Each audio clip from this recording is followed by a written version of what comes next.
You sound like a Nazi. I mean, why do you say that? That's literally what Nazis would have said in World War II. They would have literally articulated their hatred of Jewish people and the reasons why in exactly the way you've just done.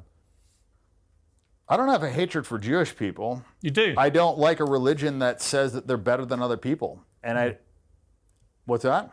Well, you do. You obviously do. What is going on, everybody? Lucas here. Dan Bilzerian sat down with Piers Morgan and said some things that went too far. And I'm going to be honest about that in the breakdown. But buried underneath the parts that crossed the line were arguments about Gaza, AIPAC money, and American foreign policy that are documented, verifiable, and that the media would rather not engage with seriously. Piers Morgan's response to all of it, the legitimate and the indefensible, was the same label, anti-Semite, which is exactly the problem. Because when you use that label to shut down every argument equally, you make it impossible to have the conversation that actually needs to be had. Full breakdown at the end. Subscribe and let's get into it. When you have a religion that promotes supremacy, when you have a religion that says that you are better than other people, and when you have a religion that says it's okay to steal from other people as long as they're not Jewish, when you have a religion that says it's okay to rape people that aren't Jewish, when you have a religion that talks about having sex with, kids that are under 3 years old, when you have a religion that promotes these things and promotes supremacy, I think you're going to have problems. And you see that in Israel. Israel is a manifestation of that religion. And I think that religion is, it's terrible. I don't believe in white supremacy. I don't believe in Jewish supremacy. I don't believe in supremacy at all. And right now, I think you have massive Jewish supremacy. You sound like a Nazi. I mean, why do you say that? That's literally what Nazis would have said in World War II. They would have literally articulated their hatred of Jewish people and the reasons why in exactly the way you've just done. I don't have a hatred for Jewish people. You do? I don't like a religion that says that they're better than other people. And what's that? Well, you do. You obviously do. It's blatant. No one watching this will draw any other conclusion. I'm staggered about how brazen you've been. Well, yeah. I mean, I don't like it when people think they're better than other people. And you see that in Israel, and they're acting like that, and they're treating Palestinians like second-class citizens. They're treating them like subhuman beasts. And it sells that in their Talmud. So it says if you are not a Jew, that you are basically subhuman. And I don't think that Judaism and Christianity go hand in hand. I mean, they believe that Jesus is in hell burning in human shit, and they believe that the Virgin Mary is a whore. So I don't think those are two religions that really intersect very well. But, we've been programmed that they do, and we've been programmed that it's okay and that Jews are the chosen people, and I just disagree with that. I think everybody's equal. Do you even comprehend how this interview is going to play out when it airs? Yeah, I'm sure it'll be bad. But, my opinion is not politically correct, but I believe that is the truth. You're living in Qatar now. Well, that's where I'm at right now. I'm not living here, but visiting. Right. Is it the case that you feel safer to spew this kind of stuff from Qatar than you would spewing it in the United States? Well, I mean, I've had a lot of Jewish people attack me since I started standing up in support of Palestine. When I started saying things that were against Israel, I found that I had my Jewish business manager tried to extort me. I had lawyers do things that were illegal, and I found a lot of just hatred from the Jewish community because I was speaking out against a genocide. And that really opened my eyes to what's going on. You know why Jewish people... Like I said, rarely is it the case that people on the right side of history are the ones that are trying to silence people. Yeah, the reason Jewish people may dislike you is because of your obvious hatred for them and everything they stand for. I mean, you've literally spent the last 20 minutes on an anti-Semitic rant that makes Kanye look like a choir boy.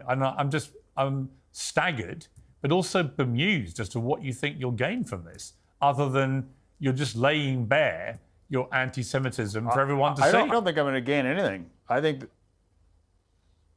it'll be horrible for me. But it's what I believe. I don't think that Jews like Christians, and you see it when they killed them during the Holodomor, the Bolshevik genocide. I mean, the Bolsheviks, The leadership was 84% Jewish, and they were just mass killing Christians, and nobody talks about that. Let me just ask you one more time. Let me just ask you one more time to be honest. History books don't cover that. Right, let me just ask you one more time, just for clarity. I think you should be honest. But do you hate Jewish people? No, I don't. Then why do you spew such hatred about them?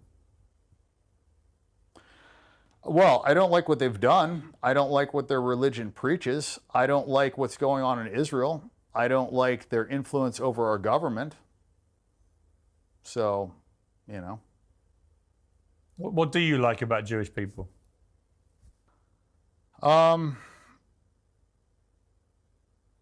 mean, I would say on average, they're more intelligent. That's it? I mean, I don't have too many. I mean, look, you know, there's 2 billion Muslims, but everybody wants to, you know, promote this anti-Muslim, this hatred for Muslim, like they're all, you know, these terrorists. And I think the Israelis are the terrorists. I think they are the ones perpetuating the big acts of terrorism. And, you know, nobody wants to talk about that. And what do you say to Jewish people who may watch this and be utterly horrified by what they're hearing? They can be horrified. I mean, I was horrified to find that they mass murdered Christians. I was horrified to learn the things that they teach in the Talmud.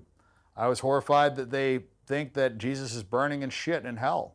I was horrified that they think that the Virgin Mary is a whore.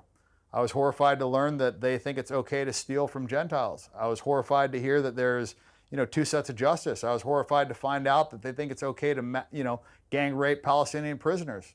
I was horrified about all those things. I'm horrified that we're funding a genocide right now. So they can be horrified. Dan Bilzerian. Let's talk about what actually happened in that interview, because there are 2 completely separate conversations happening, and they need to be treated separately. First, the honest acknowledgement. Some of what Dan Bilzerian said in that interview crossed lines that this channel does not cross. Collective claims about Jewish people as a group based on religious texts, the Bolshevik figures, the broad characterizations of an entire faith. Those arguments are not ones this channel will validate or amplify. That needs to be said clearly, and it is said, full stop. But here's where it gets important. Piers Morgan applied the same label anti-Semite to every single thing Bilzerian said. The indefensible and the documented got the same response. And that is the exact problem Mehdi Hassan identified in a separate interview that Tucker Carlson identified, that Varoufakis identified. When the anti-Semite label gets applied to everything equally, it loses its meaning, and it shields legitimate arguments from honest examination. That is not good for anyone, including Jewish people who need that charge to carry real weight when it actually applies. So let's talk about what was legitimate, because it deserves honest engagement. The AIPAC money argument is fully documented. As of March 2026, AIPAC has funneled $28 million to members of Congress in the current election cycle alone. A Senate resolution in April 2026 that would have disapproved arms sales to Israel was flatly rejected. When Democratic voters support Israeli government policy at 8%, but Democratic politicians vote for it at much higher rates, that gap has an explanation. And the explanation is documented: lobbying money, creating fear of primaries, and fear of the anti-Semite label itself. Bilzerian named that dynamic. It is real. It is verifiable.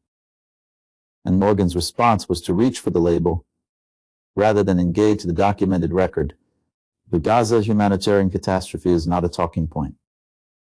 According to the FAO's 2026 Global Report on Food Crises, every single Palestinian in Gaza, 100% of the population, faced food insecurity at crisis level, or worse, in 2025.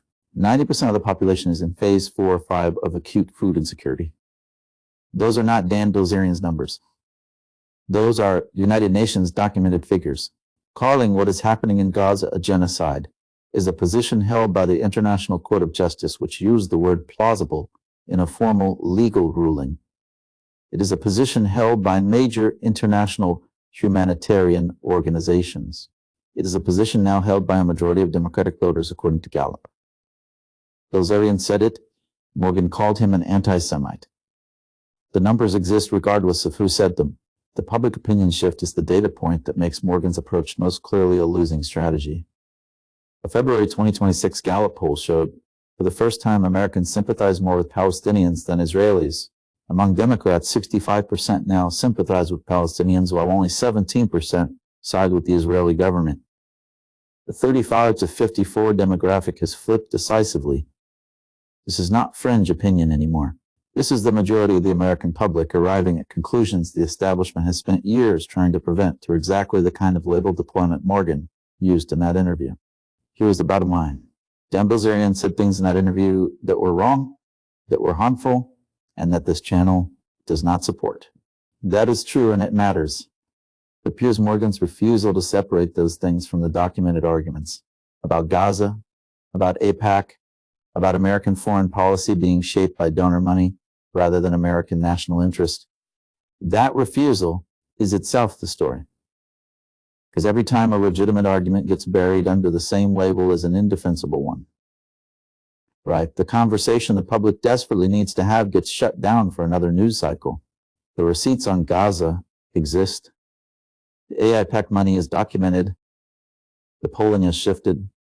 Those facts do not belong to Dan Bilzerian, and they do not disappear because he also said things that crossed the line. Like this video, share it with everyone. You can tell the difference between legitimate criticism and collective blame. Subscribe to Lucas Rant. We make that distinction every single time. See you in the next one.